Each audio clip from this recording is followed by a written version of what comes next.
Quality volume from our office when we have teleconference into borders in Japan. Really good. Very fast. Our conference a week. Yeah, you did a good job.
All right.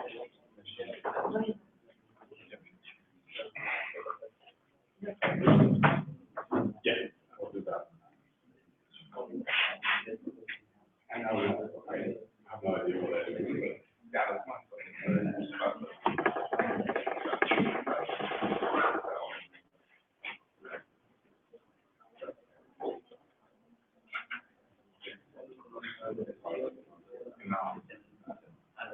Not like yeah. The thing is that I just really didn't cover it. So that's what I'm saying. Yeah, I will mention because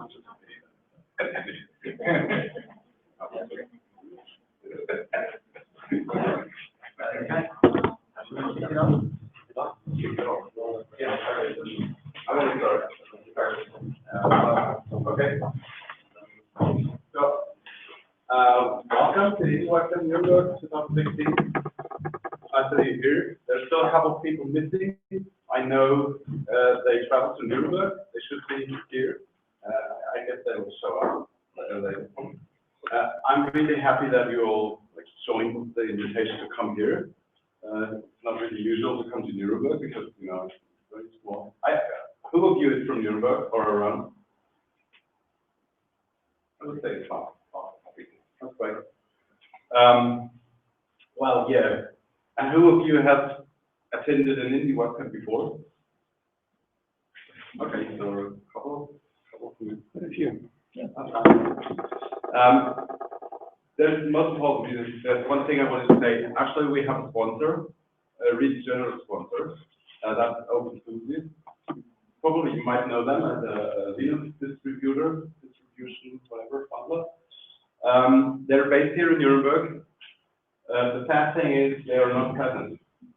Actually, one of them wanted to come here as an attendee and also give a short talk about open free software and how there could be a connection between free software and the IndieWeb scene. But unfortunately, he got sick, and he told me yesterday that he cannot attend, and that's really sad. Not because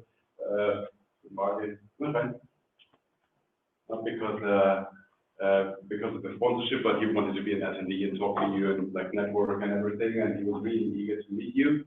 That's really sad. They didn't really want to be covered. They just wanted to support it and talk about free software. That's all. So thanks a lot to OpenSUSE, although they're not here right now. That's the most important thing I wanted to say. And maybe you just continue. So hello everyone. My name is Jeremy. I recognize some of you from other IndieWebCamps, like Düsseldorf last year, Brighton, perhaps some of you. Yeah, so Thank you all for coming. We're going to have a great 2 days. To give you some background on what IndieWebCamp is and why we're here, I thought maybe it's best to leave it to the people who started the whole thing. So, Aaron, this is Tantec. Hello. Who wants to get the story of IndieWebCamp? Oh, okay. I'm Tantec. I'm visiting from San Francisco. Very happy to be here. First time in Nürnberg. And Aaron and I and two of our friends, Amber and Crystal, we started IndieWebCamp in 2011 because we wanted to start a community where we focused on creating our own website, owning our data on our website, having control of our data and information instead of just giving it all away to all the large companies. And we started that originally just inspired to sort of take control, but it turned into more of a inspiration of, well, we can be even more creative and we are more empowered using our own websites with the web than just using what companies give us. And so we started holding IndieWebCamp in 2011 based on helping everyone pursue what they wanted to get done on their own website. We call that scratching your own itch. And it's an American phrase, I guess. And we started that, and then Jeremy, I think it was the next year, organized one in Brighton, in the UK. And we've been growing IndieWebCamps ever since, several every year. So this is the second one in Germany, is that right? So last year, Düsseldorf was the first. Oh yes, that's right. Berlin in 2013 or 14? Around there. 2014, yeah. So third. So we did Berlin, Düsseldorf, and now Nürnberg. Pretty happy with that. And so we do 2 days. The first day we do introductions and demos, showing briefly, hey, this is my website. My name is, whoever my name is. And then kind of your thoughts around what you want to do next. Like, what is your current itch to work on? And then discussion sessions. So during the demos, if you hear people talk about things that you want to talk about, you're interested, then find them afterwards, and we do proposed discussion sessions after that. And then tomorrow we do hacking or development sessions, where we work on either building code or design or literally anything to do with your personal site, getting something on there improved that you want to help improve. I think that's the basic summary. And demos at the end of the day. And then we do demos at the end of tomorrow based on what you got done. And that could be anything from you figured out a new user interface, you've got some code written, maybe you reorganized your website, whatever it is. No demo too small or too large. So should we kick off by, I don't know, showing some building blocks? And we should do demos of our site. Okay. So we start with saying, here's my site today, here's what works, here's what I'm proud of, maybe here's what I'm not so proud of and want to work on. Sounds good. So we can, so we start with that. Should I go? Go ahead, Jeremy. Okay, so I said my name's Jeremy. My website is adactio.com. And I've kind of been iterating on it. There's plenty of chairs here if you guys want to come up. Yeah. Come on up. Yeah. Come on closer. So I've had my own website for many years. It's been a standard kind of blog thing, right? Medium to long-form posts. But at IndieWebCamp, I've kind of been iterating on my website each time, or doing something a little bit each time. So at an IndieWebCamp in Brighton a while back, I got it switched over to using HTTPS instead of HTTP, which was really good. So one of the great things about getting together with people in a physical space is that you can just ask people questions and get help. And at IndieWebCamps, I found that to be enormously helpful. When I was doing web mentions, which we'll get to later, the fact that Aaron was there in the room meant that I could just bug him about stuff. And for the last IndieWebCamp in Brighton, the fact that there was somebody there who knew what they were doing when it came to HTTPS was so useful. I was able to just pester them and say, what's going wrong? How do I fix this? So little things like that, like, okay, by the end of this weekend, I want to have something accomplished. Who knows about that stuff? Who can I ask to help me?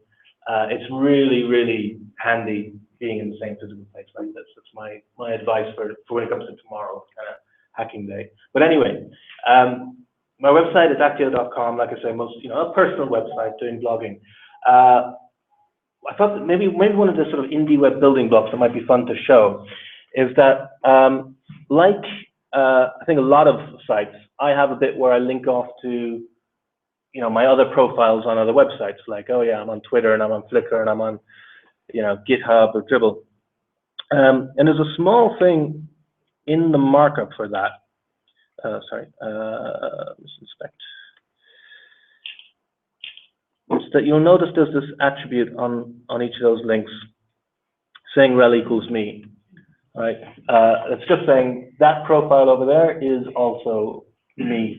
That's over here on adaptio.com. And that allows a really nifty little thing that's implemented here on the IndieWebCamp wiki, but can be used elsewhere as well, called IndieAuth, where if I want to log in to a site, I can log in with my own domain. And what's happening is it's going to go to my domain, it's going to find those links that have the rel equal me's, and then follow those links and see, okay, which one of those support OAuth? Things like Twitter or GitHub or what else do we have? Flickr. And then I can choose to log in with any one of those. And I can change my mind and say, actually, I'm tired of logging in with Twitter. I don't trust them anymore. I'm going to log in with someone else. I can revoke the permissions each time if I want. So in this case, I'll go to Twitter. I have previously authenticated, so it should just bounce me back fairly quickly. There we go. And fingers crossed, I'm logged in. So that was logging into my own site. And the nice thing about that is that what I had to do on my end, code-wise, was literally just a few characters, editing some HTML and saying rel equals me. The way that works is that over on those other sites, they also allow you to put in a link to your website, and that also should have, there's a me in there as well. There's a rel equals me with a no follow, but that's what a lot of them do. So it's a two-way link, so it's kind of been verified, but still I have to actually go through the OAuth process in order to log in. It's just a really nifty example of how, from my perspective as a site owner, it really didn't involve doing much to add that stuff. It's pretty straightforward, and then I got all this benefit to do with logging in and all that kind of stuff. Something else I've done over time is I've decided to sort of host my own tweets, I guess. I call them notes. An example here this morning, I took a picture and it said gathering for IndieWebCamp Nürnberg, and this is on my website, right? I've got a URL on my own website. That's where I posted it to. And there's this idea, IndieWebCamp isn't about just, I'm going to hold on to my stuff and nobody else can have it, right? It's got to be on my website. It's more the idea that your website is the canonical home for your content, but you can absolutely distribute your content far and wide, any place you want. So in this case, I've decided, well, I want to send the picture to Flickr, for example. So there's a copy of that picture on Flickr. Now, if Flickr disappeared tomorrow, which is entirely possible, at least I've still got the original copy of my photo and the original URL of my photo on here. And I've posted to Twitter as well. And again, if Twitter disappeared tomorrow, I've still got the original copy on my site, which is all well and good, but you also want to be able to get stuff out of those sites and onto your own website. And there's ways of doing that too with these building blocks, like web mention. There's services you can use again, so you don't have to write the code yourself. There's a great service called Bridgie that I'm using, so I can see when somebody posts a reply on Twitter, I can pull it in and display it on my own site. When I've got likes on Twitter, I can pull them in, display them here, or Flickr, or Instagram, or any of these kind of places. So this is kind of one of the main design principles, I guess, behind IndieWebCamp or behind the whole IndieWeb thing, is this idea of posse, which is a terrible acronym, but kind of works. which is that you post on your own site and syndicate elsewhere. And so again, it's that your own site is the canonical version. So for journal entries, which are a bit more long form, I posse but to different places. So I've got like I posse to Medium because engagement. But you know, the canonical copy remains my own site, and I always make sure to link back, and there'll be a rel canonical on that as well. So that's just demonstrating, I guess, one of the ideas behind the indie web movement is that yes, you should be in control of your own content, your own data, but that doesn't mean that your own content, your own data just lives on your website and nowhere else. And it doesn't mean that you give up the benefits of you know, the communities and friends you have on other places like Twitter or anywhere else like that. So that's my site. Cool. I've got a tab open with Bruce if you want. Oh, you do? Awesome. So I'm Tontek, and my site is tontek.com. Jeremy's already opened a tab for me, apparently. Look at that. Okay, so it looks in some ways similar. Left column of content and right column of other things. I've got my elsewhere links similar to Jeremy's with RelMe's as well. And we have a similar composite update stream. Just some recent web mention tests I've been running. Here's a photo from Frankfurt Airport, and it all looks pretty similar. One thing that motivated me to start my own site, was posting on my own site instead of Twitter, was that if you go to a permalink on Twitter, so all of these go to Twitter as well. So if I go to like this permalink here, lots of replies, test one, and then look at the copy on Twitter. Okay, you notice that I can't go to the next or previous tweet, which is, I don't know, kind of ridiculous. I feel like that's something that should be easy and obvious. But that motivated me back in 2010 to implement this little simple interface where I can literally page back through my posts with the arrow keys or forward. So there's a photo, and before that,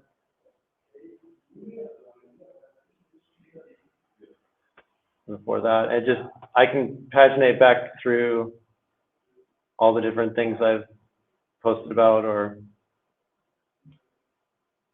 and so similar to Jeremy, I copy my post to Twitter, and if it's a photo, I'll also cross-post it to Flickr and to Facebook. So very similar pattern, a little bit different UI. We each have our different tastes in how we customize the look and feel. But one thing I recently did was I actually switched all my social media or silo profiles to be private. So literally, my Twitter account or my Flickr account or Facebook account, those are all only if people were following me already, or if they request to follow me, do they get to see anything. If someone wants to share a public URL to my content, they have to share the URL on my site, which I've seen is already like made a difference. So, like, I don't know, Jeremy is logged in to Facebook. Let's see if that works. Nope. So Always log out.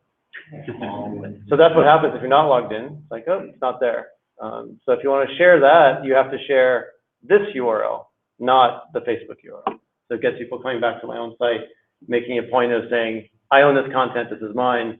This is not something that just the social media sites own. So I think that's it. But you open another tab if you want to. Look at that. Hi, I'm Aaron, aaronpk.com. This is my website. It is similar but slightly different. I don't have two columns. I only have one column. That was a recent change I made lately. But you'll see a bunch of similar looking things. I have some short notes, some blog posts, some photos. But I think what I want to show is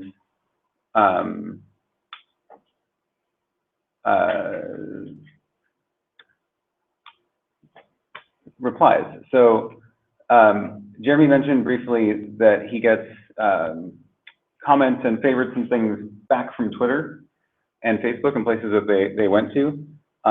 So this is, I do the same thing and use the same service as him. And then, but you'll notice we have a very different way of presenting that. So I chose to show just the person's face if they've favorited the post and retweeted the post. And if they've commented on it, I pull in the full comment text. And you'll notice that some of these came from, this one came from Facebook, and this one came from, it looks like, Twitter. So if you go and click on that, you can see that this is a reply to my copy of this post that's on Twitter.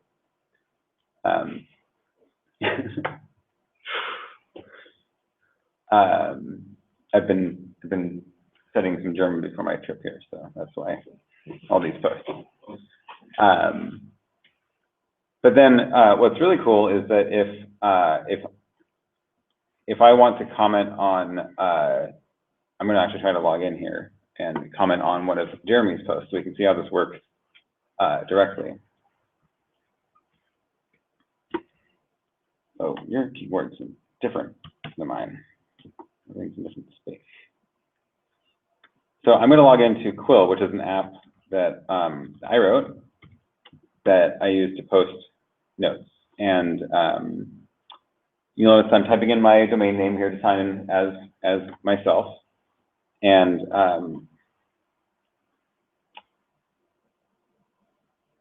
I recently changed this. That's why I didn't go to indieops.com. I have to log in here first.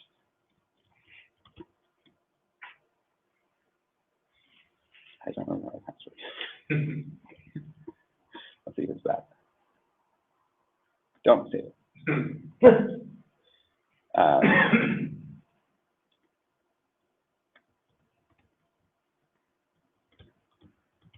So you might recognize this kind of dialogue, which is, you've seen this on Twitter or Facebook, where it's asking you, hey, this app wants to post to your account. And in this case, the app is Quill, which is a writing app for posting notes. And my account is my own website. And this dialog box is showing up on my own website.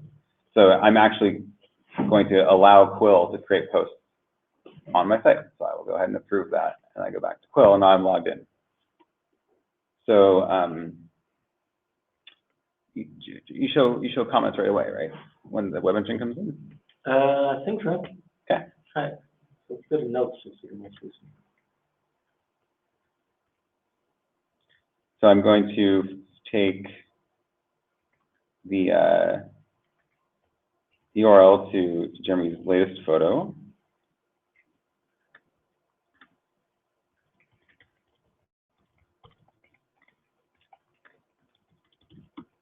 And I'm going to post that as a reply. So now Quill posted this on my website. Here it is on my website. And if this all worked correctly, what happened is my website told his website that, hey, there's a new comment. You should go find it. And we should see it here. Cross your fingers. No, yay! There it is. Oh, but you don't have my name. Yeah. Just flash. Damn it. So that's my code. Yep. That's my. I threw an edge case at you, which is why. Okay. I can tell you exactly why that happened and how to fix it. Thank you. And I'm here now, so we can get through that. Oh, I'm good. But it did find the comment. Yes. And if you click on the yeah, this is the link to my post. So so that was directly from my site to his website. No Twitter, no other services involved. It's just website to website. And now I have a copy of my reply, and he has a copy of my reply, and it's on both places. And we're not relying on Twitter to keep that conversation going. Yeah, so there's a couple different pieces of what was going on in that whole process. You saw IndieWebCamp signing in, and I used the Quill app to post to my website, which is another protocol called MicroPub, where it lets apps post different kinds of content to your own website. And then to get my website to show the comment on Jeremy's website, that was web mention. So there's a couple different of these building blocks going on where they all work together to provide this experience. But in the end, it ends up being pretty nice flow of I'm using an app to write a post, hit the post button, comment appears, and it's all pretty much automatic, which is really nice. So yeah, I think that's good enough for now. Who else would like to show their websites? Yeah. Awesome.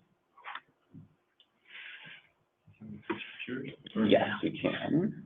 We'll just log out. We can't post to my site later.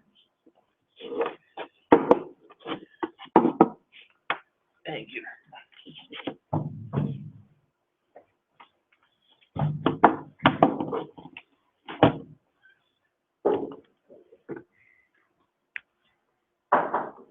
Introduce yourself. Yeah. Oh, yeah. My name is Pelle. I'm boxpelle at boxpelle.com. That website there. And my website is a bit different from both Tantec, Aaron's, and the others in that mine is a static Jekyll page. I decided that I didn't want a dynamic web page with all of the server management and all of the things that includes, but rather something bare metal, HTML, and nothing else. But I still wanted to be active in the IndieWeb world, so I have built all of these tools, web mentions and micropub, so that they work in a Jekyll static web page environment. And I've done this by building a web service with the very genius name, a web mention endpoint, which should really be fixed very, very soon. But here people can sign up right now with GitHub because that's what's the easiest. And when they sign up, they can receive web mentions, just like Aaron did. So we have likes here and some comments, and these are received on my site. So this is all of the web mentions that I have received on my site. One can see like how long ago, on which post, who did what, some weird stuff. And this is also updated in real time. So if someone were to mention me, it would appear here in instantly. And this is also a service that people can sign up to themselves, and quite a few people use this in the IndieWeb sphere. As you saw, I have 91 people that have signed up. And like, for example, Kevin Marks have used it, are using it on his site. So we can see Kevin. I have yet to make Git paginate, which I see a need for soon, because this guy has quite a few comments. But yeah, it works, and people mentioned Kevin Marks also has bridges set up, so whenever someone mentions him on Twitter, he gets the mention on his site instantaneously without anyone having to update the web page or anything. And I also do micropub, and I do this from my phone, which I couldn't get to show on my computer right now, but I have recorded this little video of it that is very, very quick. So here I go to Tantec's page, and I reply to him by clicking IndieWeb reply. I get this editor where I can write a comment. This is an iOS editor where I write a reply to him. I then choose to publish it through micropub, and it publishes it, gives me the URL, and that makes it so that a commit to my GitHub repository has happened in the background. And here we go and see that there's actually a commit that has happened, uploading a social interaction, and there's a new markdown post in reply to set to Tantec's post and with the content. So this way I can actually get get micropub to happen even though I have a static Jekyll page, and it will show up something like this on my social section. And the very same workflow I use with Instapaper. Instapaper has a way where you can make highlight a lot of things in the Instapaper app and post comments on it, and I do this to create a link section similar to the one that Jeremy has. And lastly, I have also played around with a crawler for creating a graph for these RealMe connections that are used for IndieWebCamp, but that's not a very active project right now. Right now, I'm focusing on micropub for Jekyll pages and web mentions for Jekyll pages. Cool. Yep, that's it.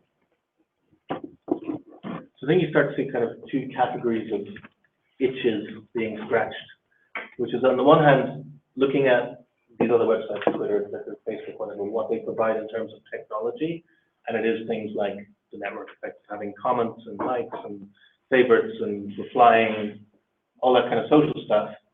And so to try and get parity with that, there's all these technical things like web mention and micropub and stuff like that. But on the other side, and the other reason why people would use these services is that they're well designed and they're nice to use and they've got nice interfaces. And I guess that the other side of things we can be doing this weekend is making nice interfaces or making the interface you want for your content. And that's one of the ideas behind the micropub stuff, is that something like Quill that Aaron was showing, he showed, posting to his site, but I could log into Quill and use that to post to my site, or I could log into some other interface that I think is the nicest or the best.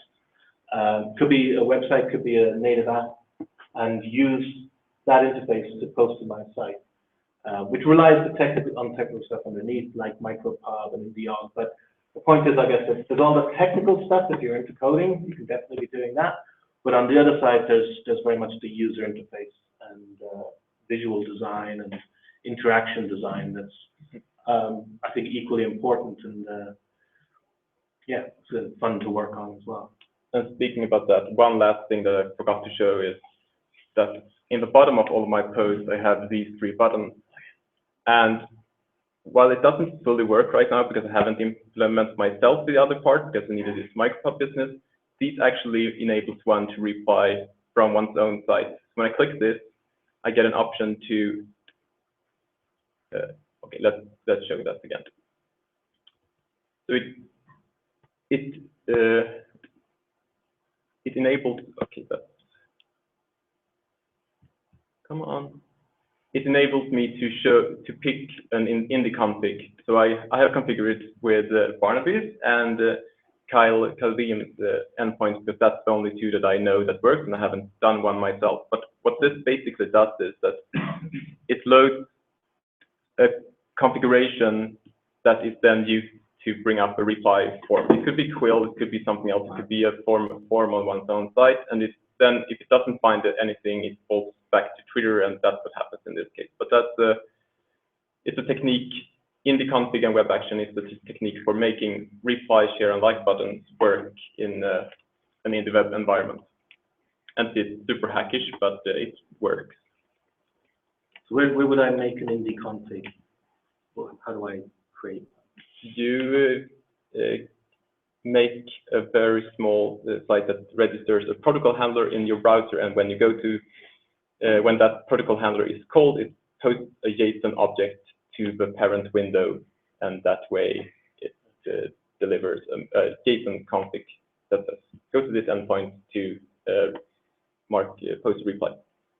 If anyone is interested in that, please come and talk to me, because I know the nitty-gritty details on it. Not lots of people have implemented it yet, but it's very, very interesting. Yeah.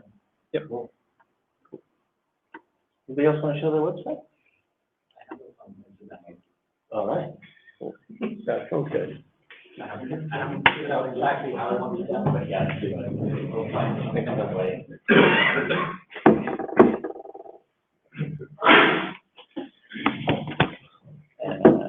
There's a adapter that's No, I have a, this is this way. So I'm Barnaby, and my website is regrettably waterpigs.co.uk. I might change it at some point. So yeah. You're in IRC, can you show that? I'm in IRC, yes. This is the IndieWebCamp IRC channel. I'm using Colloquy to interact with it at the moment, but you can also look at these very, very shiny logs. Tantex tricked me into demoing the logs now. If you go to indiewebcamp.com/irc/today, we have these very, very shiny logs of everything that happens in the IRC channel, which update in real time. There's Tantex just wrote something to me. Here, I'll let something else. Ready? Hello again. Yeah. So even if this is the nice thing about this interface. You don't even need a old kludgy IRC app to join in with it. You can just go to this site, and if you add $beta on the end, you can even actually talk in here by joining. And Aaron wrote this little web-based IRC interface. So maybe it'll connect at some point. Oh well, it doesn't really matter that much, but you can use the IRC channel like this if you want to. And IRC is apparently it's exciting that I'm here. Hey. So yeah, and IRC is where a lot of the IndieWeb discussion goes on. If you look on the IRC page on the IndieWebCamp wiki, maybe it's with capitals, like that. We have logs which go on forever. You can see everything that's ever said in the channel. So February of 2011. yes. So yeah, this is like the IndieWeb archives, basically. So anyway, yeah, we have no mailing list. For those of you that are new to IndieWeb and IndieWebCamp, we deliberately decided to not have a mailing list and instead encourage people to just have brief discussions and then actually get stuff on their website. So if you want to post something longer, post it on your website. So what I actually wanted to demo is live streaming of audio by using my own server and my own website.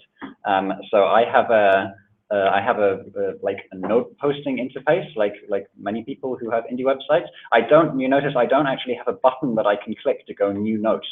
I never got around to building one because it's so quick to type the URL.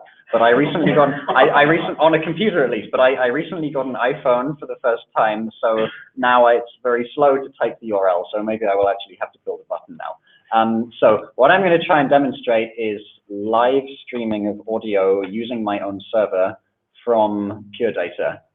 So if I open up this Pure Data patch, I built this little Pure Data patch, which allows me to any audio which I'm playing around with in Pure Data, I can just stream it by clicking there. And now it's connected to an IceCast server running on my website, and we have a live stream here. So I can now go to this M3U, I can copy the link to this M3U file and post a new note saying, streaming audio live from IndieWebCamp Nürnberg. And then I will, I wonder if I can even do an audio element with this. That would be fun. Let's see if I can actually get this working. I've never tried this before. I've done live streaming before, but I've never posted it in a note. So do we have to have the controls attribute? Controls equals controls. Or I can't spell controls anymore. Controls. Okay, so that should work, right? Audio. You have to do a closing element. You can't do a self-closing. Really? On an audio element? Okay, interesting. Right, so Owen, let's add a location just for the hell of it. This is a nice little location thing that I built. It connects to, it uses the geolocation API in the browser and then sends that data to the OpenStreetMap API to get a nice little bit of text instead of coordinates. So audio webcamp. So now I'll post this note, and I don't know if it's going to work so well in, oh dear, what's happened now? And yeah, of course it breaks. So what went wrong? Oh shit, it just completely broke. Okay, sorry about this. As I said, never done this before.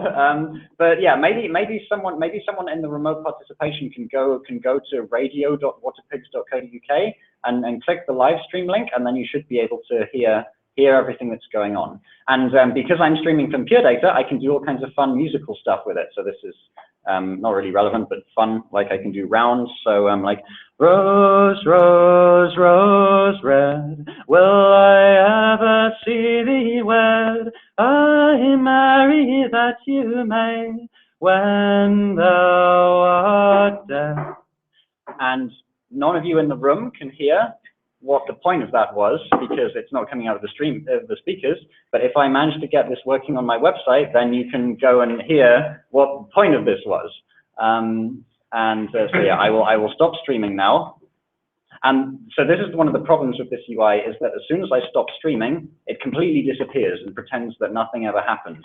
So what I want to have is some kind of a way of archiving these live streams on my website, so that what I really want to have is a UI where I can just click here, and it posts a note to my site with a link to the live stream. And then when I stop streaming, it uses micropub to update that post and replace the link to the live stream with a link to the recorded audio, which I'm already keeping here, and I can actually async the archives.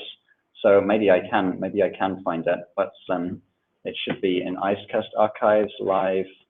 So is it this one? Is this the date now? No, oh yeah, no, that's not the right date. It'll take a second to get it. Okay, I think it's that now. Is this the right one? No, this can't be the right one, because that's not on the 16th. Okay, so there are still some issues with this process. But so yeah, but the demo kind of didn't work. I'm a bit embarrassed by this, but maybe I'll get it to work. But you saw like note posting with location. So yeah, maybe I'll work on this on the hack day, and then at the end we'll have a successfully working version of it. Any other website that's worked? I'm going to fix my website now. Yeah, I could show mine, but I don't have any fancy stuff like that. It's okay. Mentioning Gnome is good. With Gnome? So he's using Gnome, yeah? No, I'm not. Oh, I'm using type of 3.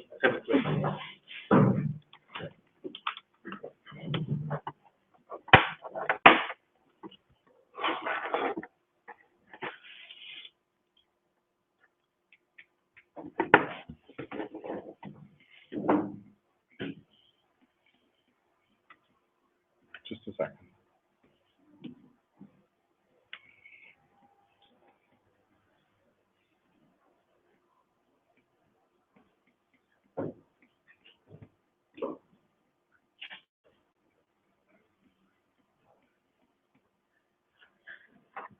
Well, I'm just configuring to mirror the screen. I'm using Typo 3 for my website, which is most of you will probably know, at least in Germany, a pretty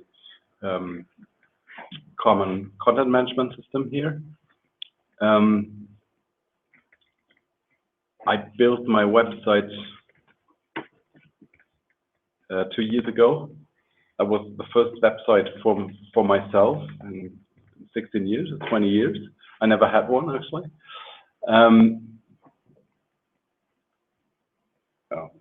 Resolution is quite funny. A second. And when I did that, I decided to use Type 3 because we always use Type 3 for everything. But in the meantime, I'm not sure if it was such a good idea, actually.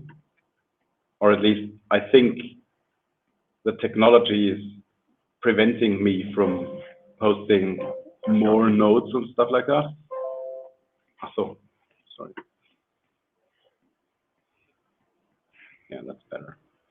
What I'm doing, this is Typo 3, this is my website, and this is an article, and what I'm doing is I'm accepting and I think even sending web mentions And right now you see that this is an article and it's like gathering all the replies from all the platforms as well. It might be possible that there are duplicated responses because I registered for Bridgie and am doing my own stuff. So it might be possible there are duplicates, and you can like reply to my posts on Twitter, Facebook, Google+, and you can post. I think there should be. Yeah, exactly. And you can create replies here as well. Just drop your comment on our website. Basically, that's the only web mention features I implemented there. But I'm not really content with that.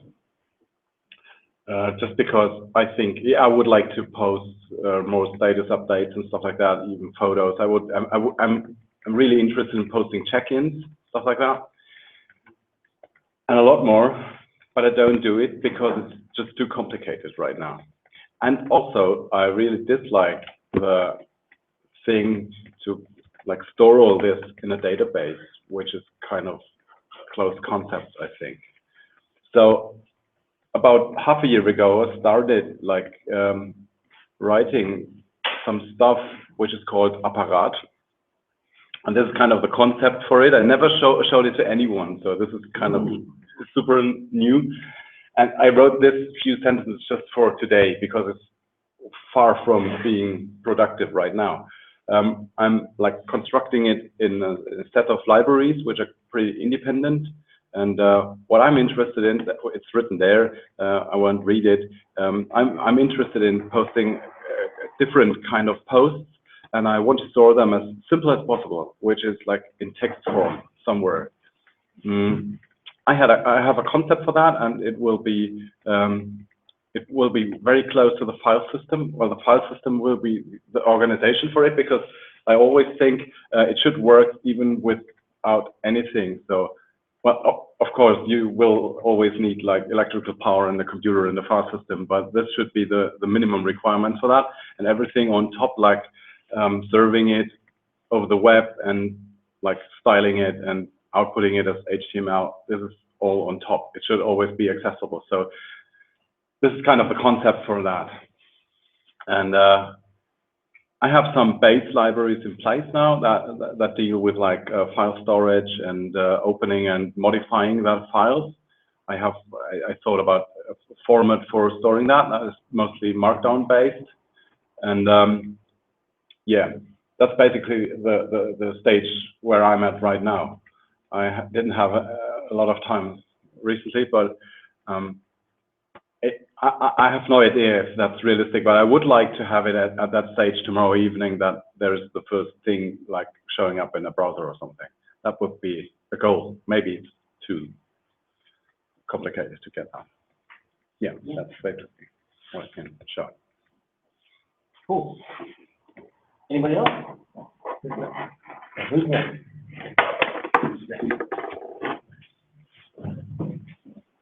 Very cool.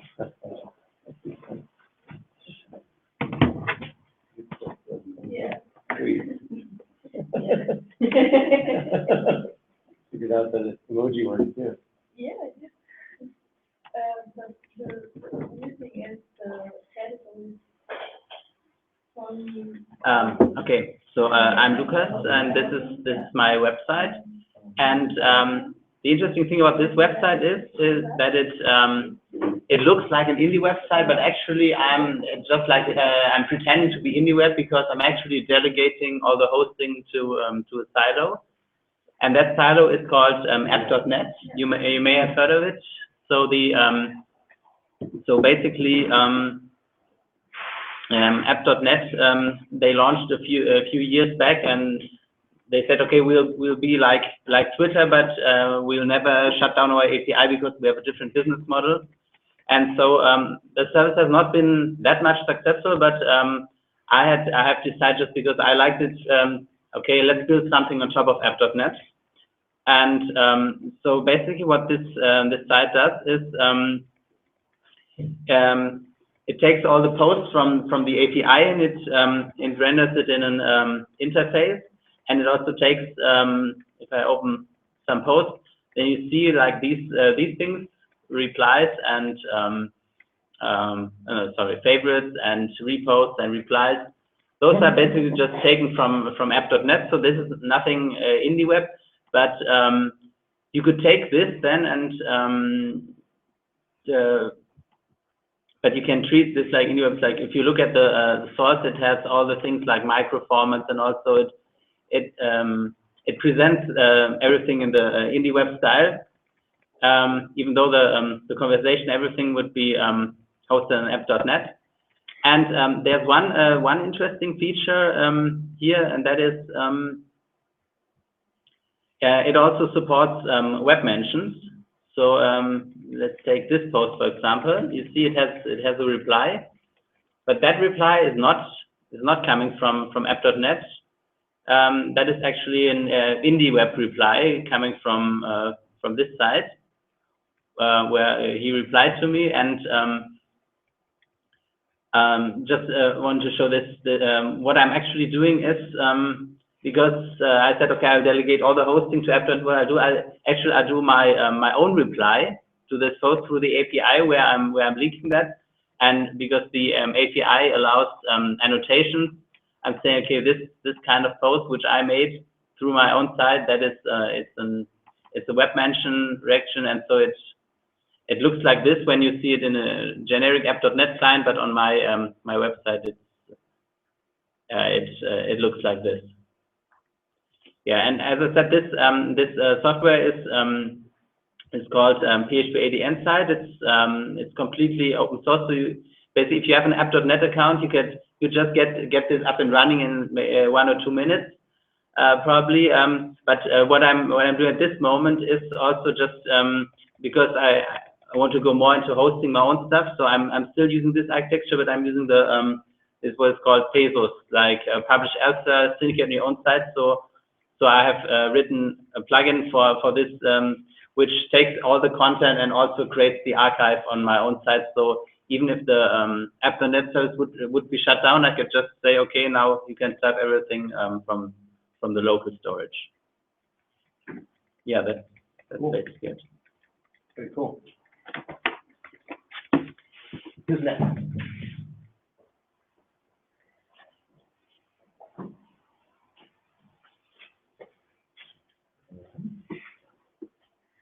Everyone's been shy. Okay, I mean, we don't have to all demo, I guess. I mean, if no one's gonna demo, we can start demoing silly things. You've got something silly to demo? I think I have a silly thing to demo. Make sure I don't have a confidential. Yeah.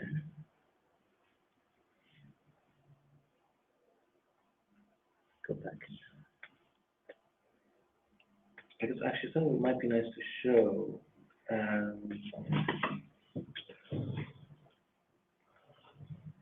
Something like the IndieWebify Me, or what's the other one?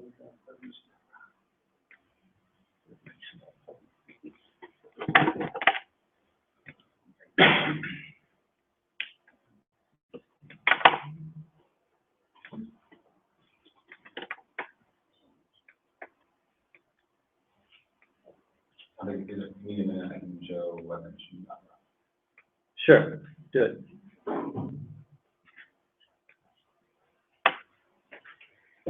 So this is, I've been working on a tool to help people test and debug their web mention implementations. And so I'm hoping that some of you guys here will use it if you want to if you have a website and you want to start sending web mentions. But basically, so it's called webmention.rocks.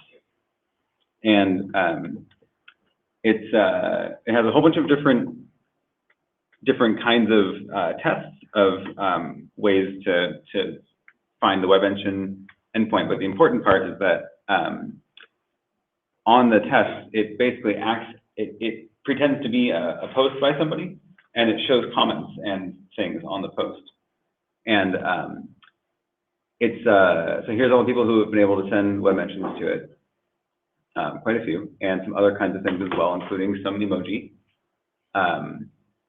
but it's, the goal with it is when you're developing your website and working on your web mention sending code, if you are looking at the responses that you're getting back from it, it contains very detailed error messages and tells you exactly what went wrong and how to fix it,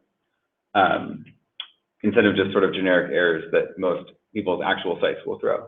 So it's meant to help with the process of developing the code for sending web mentions. So I'm hoping it is a useful tool for this weekend for those of you who are planning on working on sending web mentions. The way you can sort of test it is write a post on your site, try to do whatever it is, send the web mention and see if it shows up here. And it should pop up here in real time as well, which is kind of fun. So anybody who's, I can probably show that from, if I logged into mine.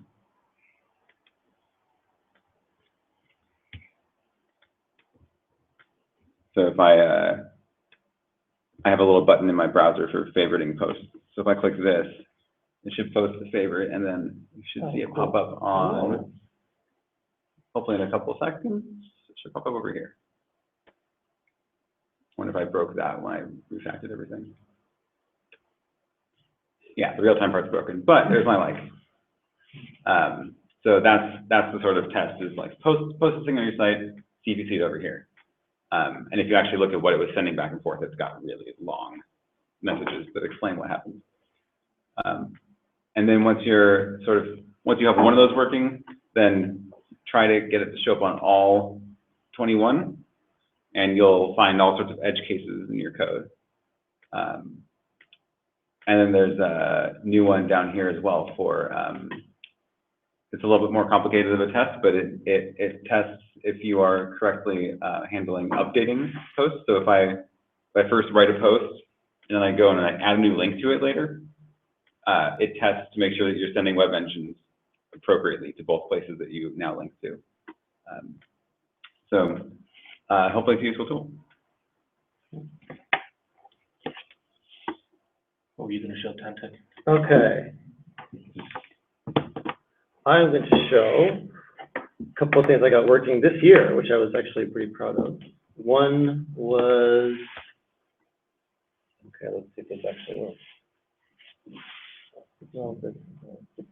Okay, I'm waiting.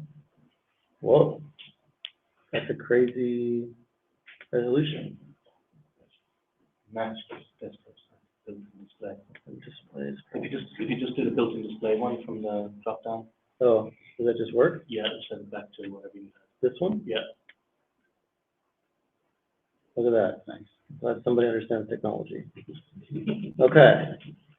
This is a post of a photo like I was doing before. One thing I added this year is person tagging. So there's a lot of Facebook or Flickr or wherever you add photos, you can tag the people. So I've done that as well here.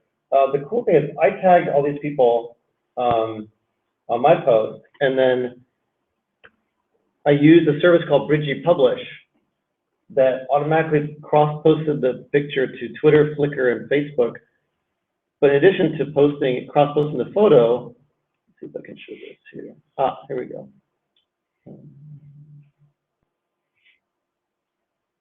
See if I can show the larger version. There we go.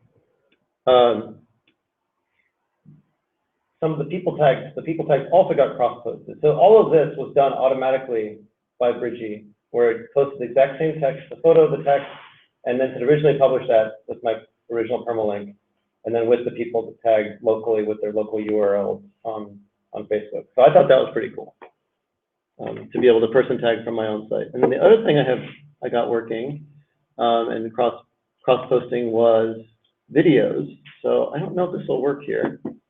Do we have audio in the HDMI connector?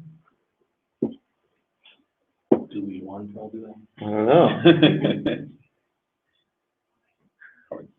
Need audio to have the demo be effective. Let's see. I don't see a volume control. Oh, it's Stephen here.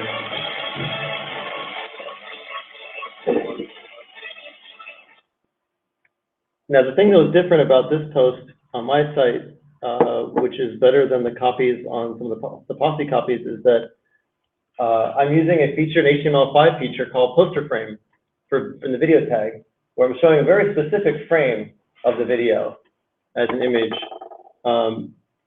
Because I can do that because HTML5 has that feature on my site. I can just build whatever the web platform supports, which is kind of awesome. Even though, say, on Twitter, the video just shows like the first frame from the video, and then briefly, and then stalls while it tries to load and autoplay. But in this case, I believe the experience on my site is actually better than the experience on Twitter. And I think that's one of the things that the IndieWeb really helps get people excited about, is you don't have to be content with just what large companies are providing. You can do a better job. Why don't I show IndieWebify me? So over the course of this weekend, we'll be doing discussions today, this afternoon, and then tomorrow heads down hacking building stuff.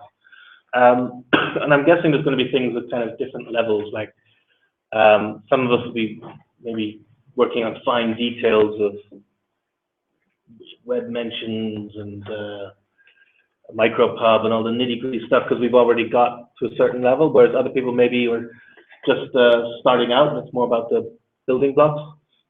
There's a site called IndieWebify Me that kind of takes you step by step through what it, building up from scratch effectively, and it's quite nice because you can make quite a bit of progress in a short time. And you can see it just starts with just, do you have your own domain name? Have you got your own presence on the web? Straight away you get to kind of level one just by having that. And then stuff like I said, like adding the rel equals me to links out to other profiles. Very simple thing to do, shouldn't take too long. And straight away you're on to the next step.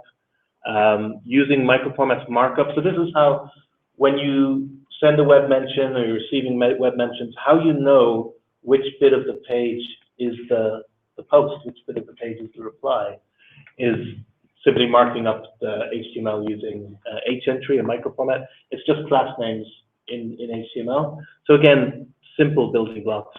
Yeah, H-card, H-entry, and if anyone needs help marking stuff up with that, there's plenty of people here who can help with that.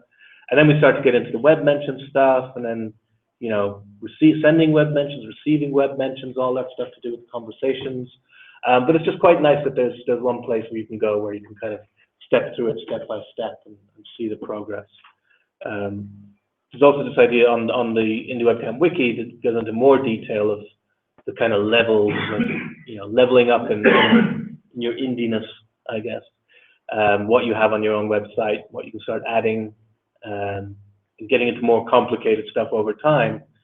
But yeah, just to point out that it's basically building blocks. And also, I think another thing to remember about the whole IndieWeb idea is that it's not about the technology. Whether you use web mentions or micropub or even microformats, any of that stuff doesn't actually matter.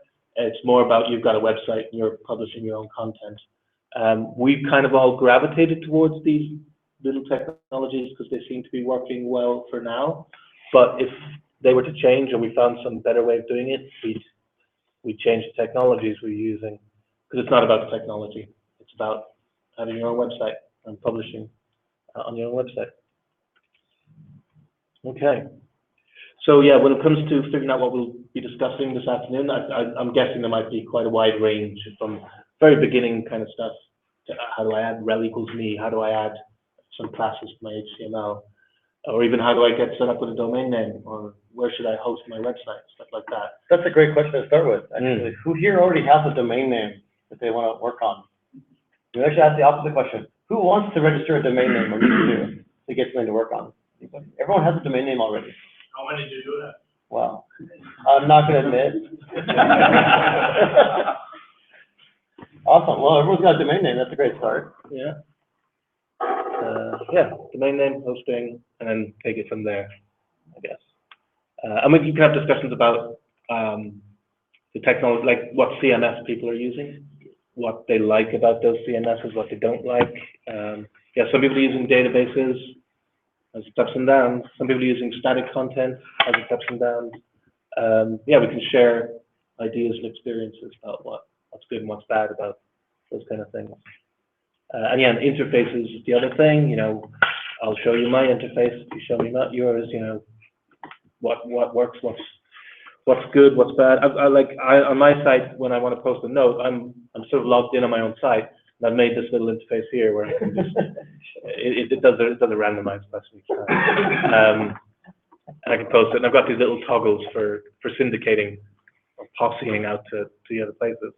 But that's just for notes. If I want to write a blog post, I've got like a really awful interface here, like you know, just in text fields. It is clean, but it's not Medium, right? So how do I get the experience of writing in Medium, but posting to my own site? That could be a challenge to try and work out over the weekend. But yeah, there's lots of levels of stuff here, so just don't be overwhelmed if all of this looks. I guess we've been demoing some of the complex stuff, but it begins with very, very basic building blocks. And also, always bear in mind, most important thing is just that you've got your own website and you're publishing to it. Never lose sight of that. Yeah. So, where's the schedule? IndieWebCamp.com. Yeah, so I guess we've done introductions and demos. And anything else anybody wants to say as part of introductions or any other demos? Just click on the schedule grid. I think Aaron has expanded that. Okay, good. Let's see at the time. There we go. Great. Okay, yeah, so we're on time. 11 o'clock session scheduling. So, what sort of time blocks did we want to look at? We're going to have a session from 11:45 to 12:45.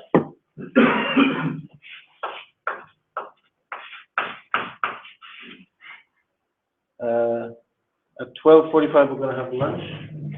How much space am I going to need?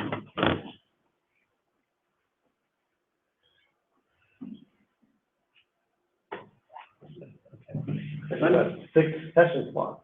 Yeah, do I need to put lunch in here? I don't really, right? We don't need to have lunch up on the board. Be enough if I just go straight to it. It helps with the time to. Okay, I'll make it. Yeah, I'll make it. I'll make it the same one. 12:45. We're going to have a session at 1:30. And most importantly for lunch, don't miss the group photo. Sorry, coming through. Are we lunch being delivered here?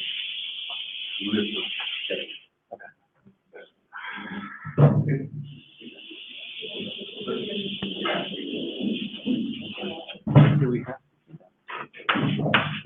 Yeah.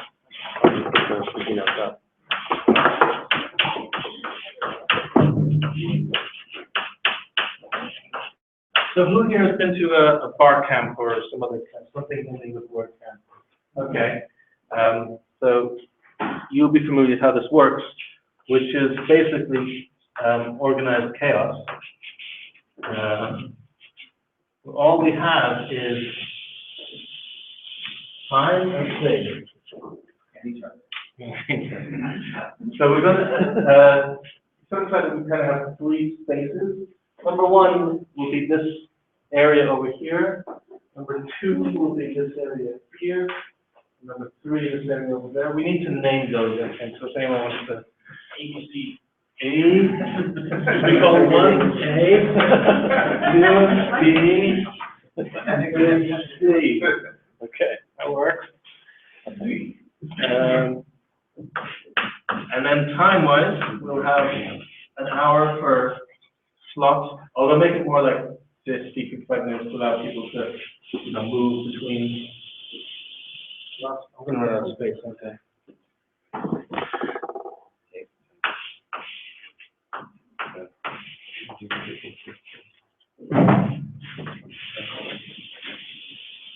And then, we're going to stick paper up on the schedule board. Okay. We're going to use Post-it. Okay. I need one more. Wait, that one? Oh, actually not. No, that doesn't work. I don't think we can squeeze one in there. No, 17:30. Yeah. Okay. That's pretty close. Yeah, closing session, that was okay. Well,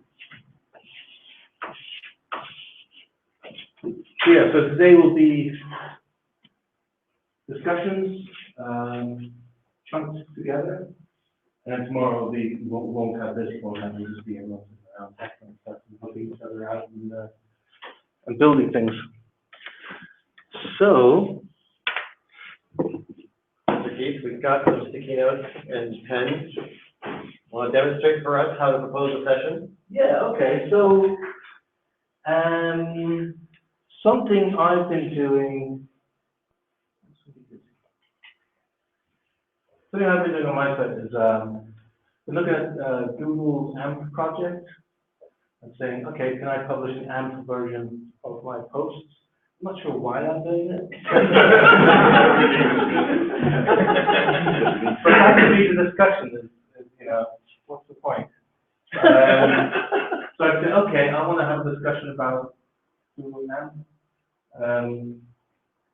doing it for your own site. And it's okay, if anyone's interested in talking about that, why not? I'll just say 11:45 in room A. And then I'll just propose a discussion. Now, somebody else might want to propose something that. But who's leading that discussion? Oh, yes, good point. Anyone have And it? if they were gonna post something about it, should they tag it with anything? They can do whatever they want. I'm gonna say Indie AMP.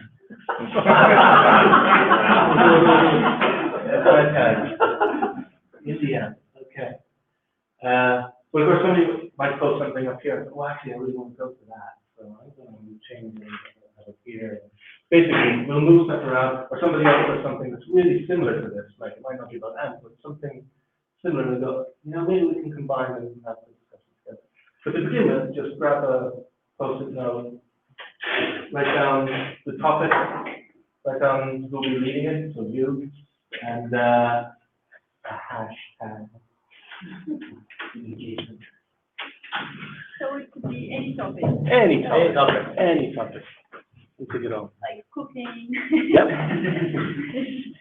Yeah, one of the things, like, you notice when we were demoing stuff, there's a lot of similar stuff, like I'm posting a note, which is kind of like a tweet, or I'm posting a check-in, which is like Foursquare or something. But there's loads and loads of types of content. So recipes is a very interesting one. How could you structure them in a similar way so that, you know, I could pull out the data from your recipe, stuff like that. So yeah, any kind of content. Or more importantly, why? Why you want to structure it in a special way? Yeah. That's the end goal. Good point. Yeah, don't feel limited by what you've seen us doing, because, you know, we're nerds. You can probably bring up anything you want. Like music and live streaming and, yeah, all that stuff. So I have one, and it's, so I've been trying to build up a community in Gothenburg. Introduce yourself. Oh, yeah, I'm Gina. Yeah. Yeah. My domain name is Gina.net. Where are you from, Gina? It's complicated. Most recently. Yeah, Sweden. Right now I live in Sweden. So last year I've been to the Portland IndieWebCamp, and around this I attended also the homebrew website clubs, like what is it? Which Aaron started, I guess, in Portland. Yeah. But in Portland. Yeah, okay.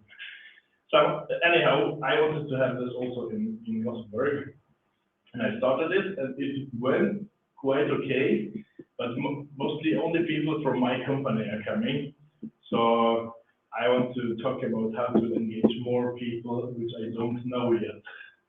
Okay. Basically, how to do it practically or whatever. I'd quite like to be involved in that, because I've started up a homebrew website, like, right, so I'm gonna I'm gonna put off my discussion so I don't clash with that. So one of the things I haven't gotten working on my site, which I really want to get working, is events. It's one of the few things I'm still using Facebook for is, like posting events or coordinating people or communication. I can't post RSVPs to my site, but that requires someone else to post an event to their site first. So I wanted to, just a general discussion for anyone else that's also interested in working on events on their site, like how do you post events? What's like the minimum viable event posting? What's your expectations when you visit someone else's site and see events? All of those sort of user interfacey, messy, gooey, human sides of it that I think are the more interesting parts, more than like the plumbing underneath. Because I think the plumbing is actually not hard. It's the user interface experience parts of events and invitations and RSVPs that are more challenging. So I also want to go to look through the suggestion. I think that was fascinating. But I'm not so much interested in apps. I'm going to propose at the same time as the sharing app session. So let's see. And we'll pick an opposite. We'll work on the sunlight over here.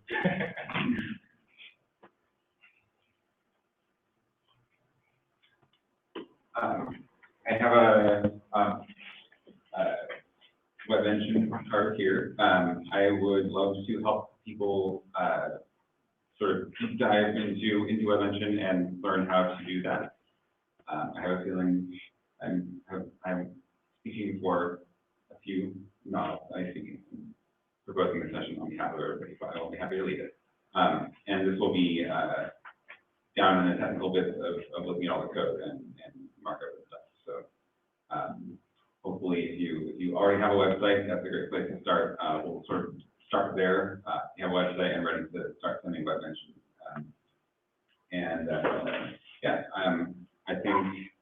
I think this is actually a good thing to do early-ish in the day. I don't know if I want to put it up against Gina's one, but I think either there or there is where I'm going to put it. Maybe we can start with introduction and then move the community building to a later point. Would that be possible? Yeah. I'm going to put away the projector. Move mine to 14. Okay. How many of you have been to a bar camp like meeting before? I mean, IndieWebCamp is a bar camp. Anyone else? Okay, so you're a few people have seen this before. It's kind of the bar camp process of doing session scheduling. So, any ideas of any topic you want to discuss, especially if you want to, it's not posted on your website, but anything's kind of game. Yeah, just go ahead, write it down, and then. I know that everybody's supposed to take a note and stick it on. Well, I don't know, I was expecting that somebody would say this, but I'm very interested in responsive design.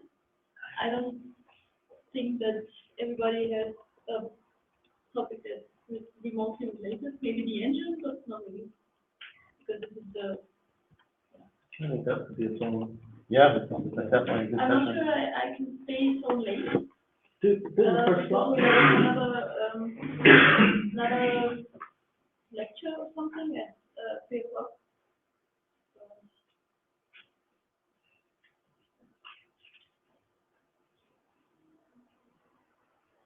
For me, this is very important, even if it's just for your own website, because even Google is filtering its results according to if the website is responsive or not. So I think if you want to get your website out there, you should make it responsive in order for everybody, not depending on the device they're using right now, can basically, get it in the results of their Google search or any other search. And introduce yourself, Natalia. I'm Natalia. I don't have any website showed it on, not online anyway, so I'd be I'm happy not to sure. join and show some examples. Okay, do you have some? Yeah. I don't know. Just put it in the first month. Okay. That works. So going up against web mentions, I feel like quite separate sort of things. So. So yeah, I would like to have a session on static sites, IndieWeb on static sites. So you could. Yeah. Where do you want to put it? Any preferences? Perhaps even the first or in the 1530? Okay. Okay. And Frederick, by the way, hi.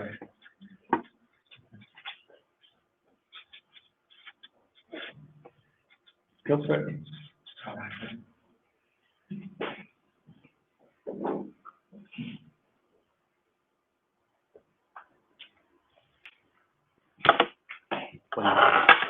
So hello, my name is Martin, and you will notice that I'm completely stupid. So I'm going to have a reverse session or a question session. So we are talking about websites, but nowadays, the website has been proven and started in 1995. But nowadays we all have these devices. My question will be, how can we connect all these technologies with mobile apps and whatever? Or the other question, I'm sitting in a cafe in a foreign country, having Wi-Fi connection on this device, but I don't put my computer with me. Do I have an app or whatever to get the stuff organized from my with my hand? Anyone interested? Is it something we combine maybe with the responsive session or not separate for that? We will do more also including offline. I was thinking it was more about apps and offline and things like that. I can jump in on that session too and talk about Microsoft stuff, which is related. Cool. Doing an afternoon. Is anyone interested in having an offline, like service workers session? Yes. Okay. Anyone want to host that? What about you? Yeah, I've already got one. Okay. Yep. I'll call it offline, though it will probably be mostly about service worker, if anybody's interested in the underlying technology. And we'll call it #IndieOffline. There we go.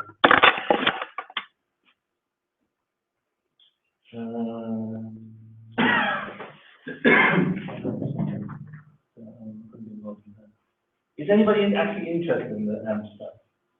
Yes. Yeah, okay. Just want to check out. Then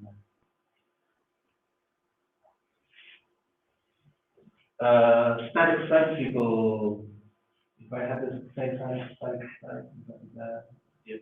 Okay. Then I'm going to put it up against the apps, mobile apps. Well, interest. Maybe there's an opportunity for some crossover there as well. We'll see.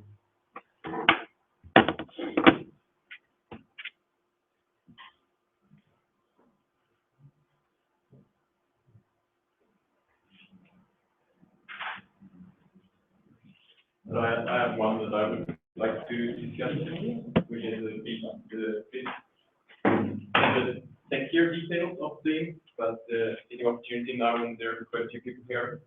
If someone has started to work on cloud mentions and the squat zero part of things, yeah, that is basically where the part where everything is closely knitted together, so that if Tantec replies to me and then Aaron replies to Tantec, then I will get notified that Aaron has replied. So it will, yeah, like someone swim upstream, and it takes quite a few people to participate in that. So I would like to take the opportunity when there are many people here to discuss that.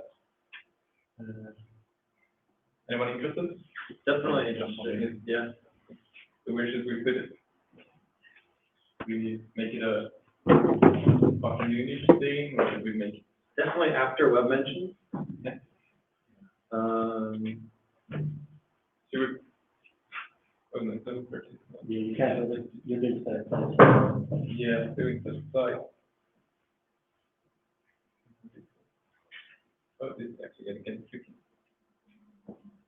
What about the 17:30 slot? Is it a slot or? No, it's a slot.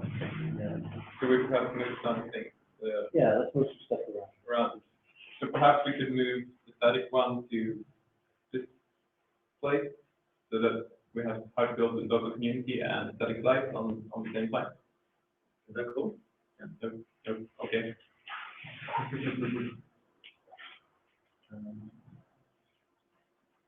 And you want to do events, but you want to do this as well.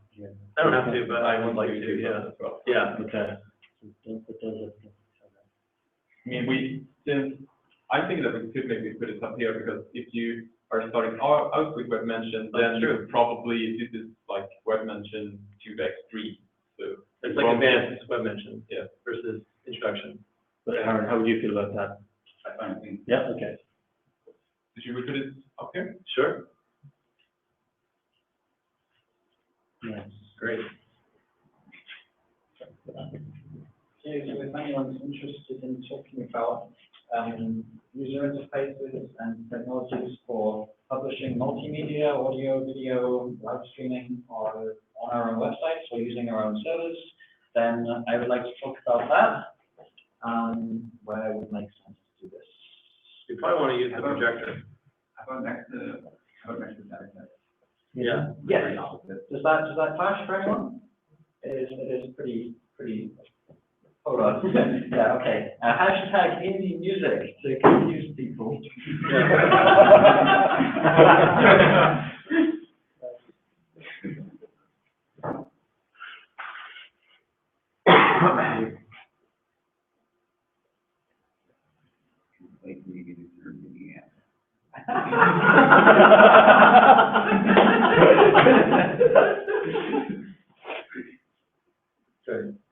More stuff? Yeah, IndieWeb Music Festival. Indie Fest? Yeah. I like it.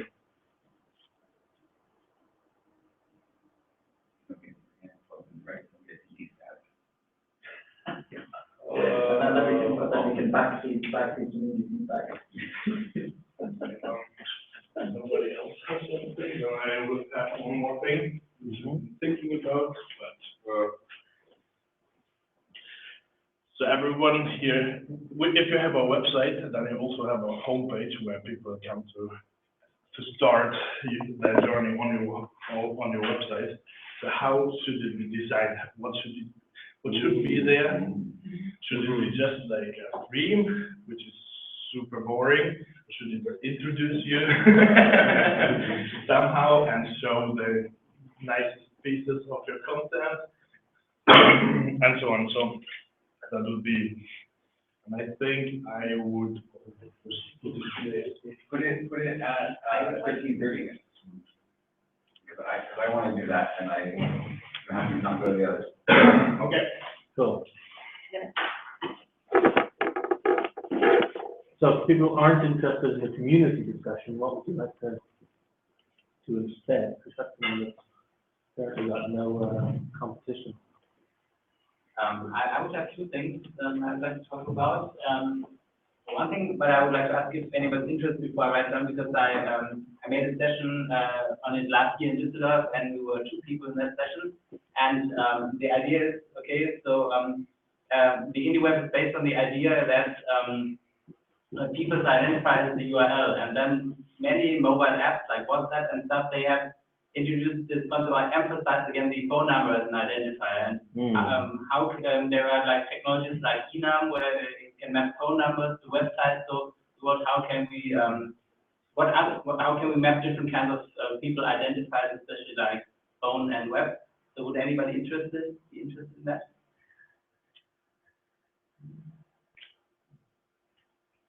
There was a guy came to IndieWebCamp in Brighton who was all about the phone stuff. He worked in a telecoms company. Yeah. Just basically trying to destroy it from the inside. And another thing I find interesting is because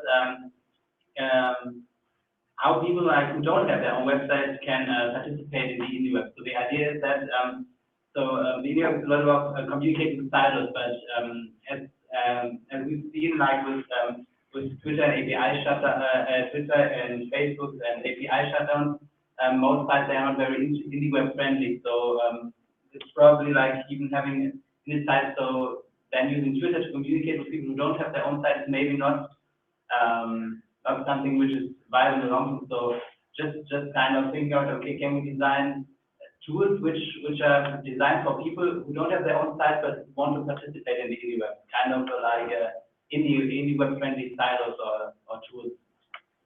So anyway, find this interesting? Yeah.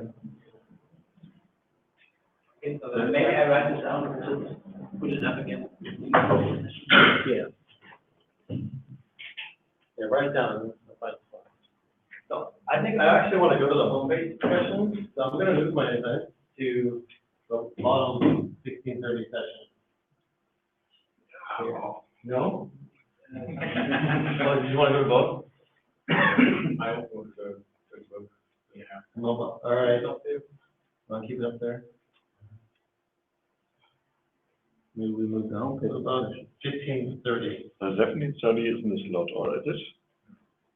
1730 is closed, right? For Darren? Yeah. So perhaps we could do the homepage one. Yeah, keep. But I think that's the one where, Natalie is leaving early, right? Yeah, so you have to do that one early. Yeah, sure. So. All right, that was a strong reaction. What about at 15:30? I would like to go to it, but I'm just going to change it around to it. That makes sense on the evening. But there was less wheeling for 15:30 than 14:30, 16:30, so I'll take it there and we'll figure it out.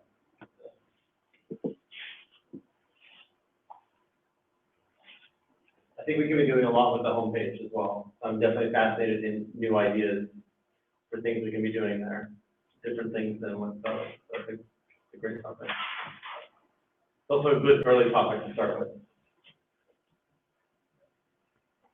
We could potentially merge responsive design and homepage, or do we feel like they're separate things? I mean, they're kind of both around UI.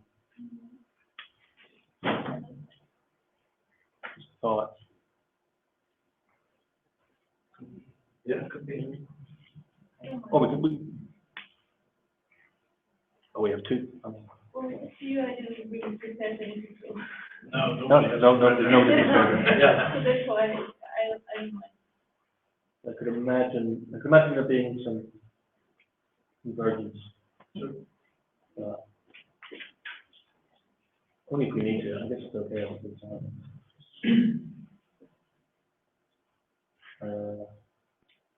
Gina, what are you going to come to in the first, like looking at those first? There's weblet, there's interest weblet, there's responsive design. I will get to this one. Yeah, okay.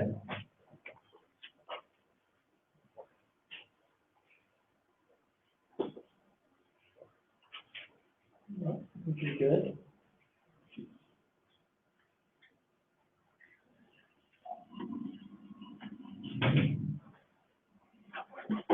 Jeremy, do you feel you need the projector for the AMP discussion? No, we can just huddle around. I might suggest swapping the homepage for this discussion with the AMP discussion to, just so we can see different examples of homepages. Talk about. Yeah, I'd say something that's more UI. That's okay to you? Yeah. Okay. Yeah, the more UI presentation stuff should probably use the projector. Maybe the responsive design? Yeah, see more, that's okay with Aaron. Yeah, that would be good.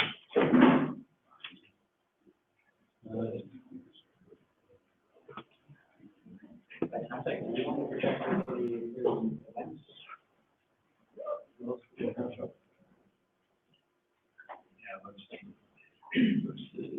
I think multimedia, like, probably needs the projector more. Yeah. Yeah, maybe. And I don't know, mentioned projectors, maybe I think we'll do. Actually, I might have stuff to demo for, well, let's get this software to around.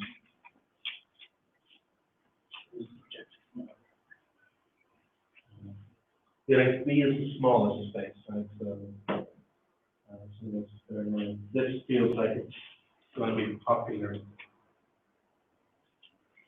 kind of moving to the space. I got that feeling from interested. Yeah, I think maybe. Doesn't necessarily need a projection there, so. There's plenty of room over here. This is actually a big space. Yeah. It's not.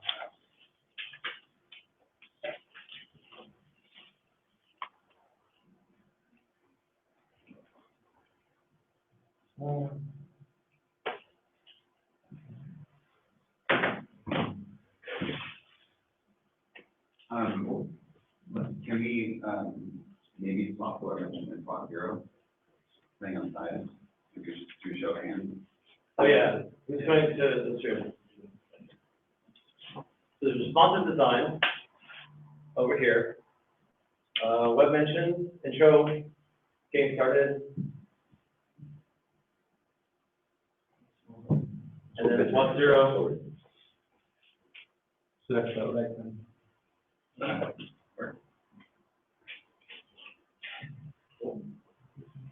Well, if we feel like this is good enough, we can go ahead and get started. Yeah. Does anyone else have a burning topic that they would like to discuss or add? Yeah. Yeah. I'm not sure if it's a warrant for an own session or if you can fit it somewhere. But maybe it's a kind of. Introduce yourself. Yeah, I'm Tom. Hello. And maybe it's a bit of a German topic, but I'm interested in if we can like respect some privacy concerning backfeeding stuff from the title to our own website where basically everything is open. Because I don't think that, especially if you have like a private profile somewhere, people who reply there expect their reply to be posted elsewhere and be public or stuff. And if there are ways to honor that, or if it's a topic at all, or Oh, it's definitely a topic. Yeah, that's definitely a topic. I would even say that's a good, like, with the, I mean, to me, that's IndieWeb friendly title is, like, I think that sounds very similar to that subject. And certainly from a non-German perspective, I definitely would be interested in that. I think that's a concern for lots of people. Okay, but, yeah. So you go ahead and write it down, and we'll just take it next to it. If that's okay with, Lucas, that's cool? yeah, There's no overlapping that subject? there could be some overlap, especially when it comes to the expectations of users. Yeah. I think it is different times. Yeah, that's very important.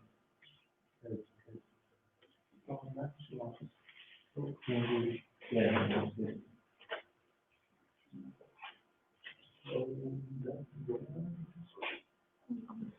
How about the second slot? Because I really, oh, okay. Joined it. 2:30. Maybe 1:30? Okay, we move back to 1:30. I want to negotiate, I just very interested in. We can't clone Gina, so we have to keep those. But. Oh, yeah, we just literally have it here. If that's okay with Tom and Lucas, that you then wouldn't be in the discussion of AMP or homepage stuff. I'd be interested in the That's okay. So is that overlap between AMP using that, otherwise we would move AMP one down.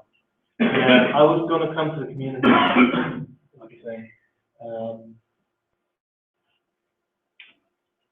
Just because I can't probably run one, but,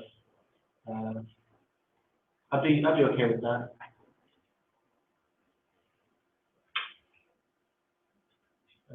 Miss that opportunity.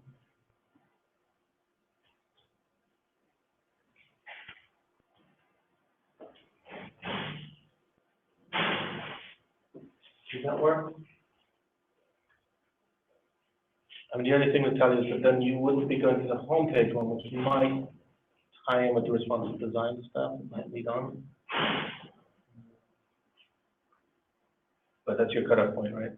Yeah, I wasn't sure it's going the whole day. I thought it was like, groups coming and going. So I registered for another seminar. Yeah. That's only a time. So, that works good. I think it's a good start. Okay, That was fairly balanced. still a couple of spots open? Yeah, I'm idea on Sebastian, and I have an idea, is it how to host your website? Is it, do you need a hoster, or can you host it on your mobile phone? Can you host it on an Internet of Things device, or anything else about that? So what is really needed to host an indie website? Definitely a topic. And what are alternatives you to that are coming in now? That sounded a lot like what, can we put the mobile apps discussion up there again? I think it's actually very different from. Yeah. I think it's not, Yeah, I agree it's different perhaps, but that's what I thought it you could were talking about. be the offline websites too. Right. It could be mobile websites, could be offline websites. It's simply a basic discussion on. That's true, it is another kind of offline, another way, if you're hosting on your phone. Because, is anyone interested in this?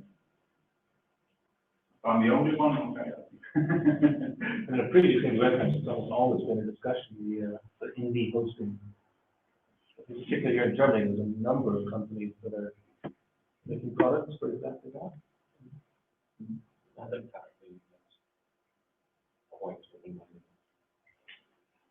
It feels like it would certainly be a topic for us. Should be an old topic. So I combine with any mobile or static websites, offline websites.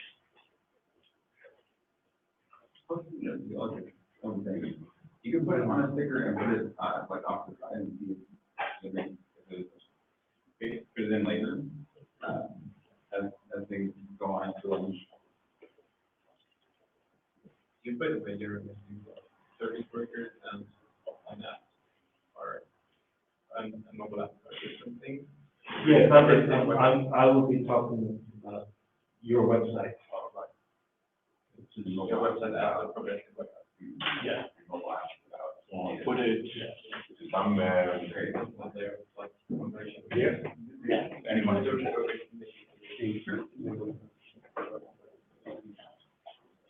We've got 5 minutes for the first slot, which we've got for you. Great, so shall we give people a chance to get coffee or snack? Yeah. And then, find which room you want to participate in? Yeah. And get started promptly at 11:45. Sounds good. So projector, let's see.